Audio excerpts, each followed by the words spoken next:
enseña, en mucha pasión se queda.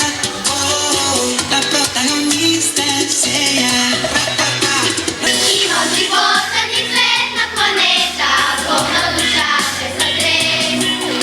Сьогодні не штати, ні дошки заєта, праця темпано людей.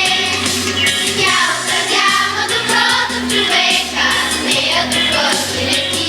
Специален гост на патронния празник беше композиторът Хайгашот Агасян. Знаете ли каква огромна чест е за мен да напиша химн за училище? Въобще това е много отговорно нещо.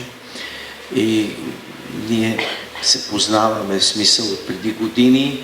Имах покана да дойда поради събития, COVID и така нататък, се отложиха нещата. Но живи и здрави сме, имаме хубав повод, честит патронен празник.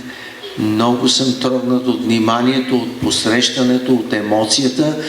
Празника завърши с изпълнение на официалния химн на начално училище Свети Софроний Врачански.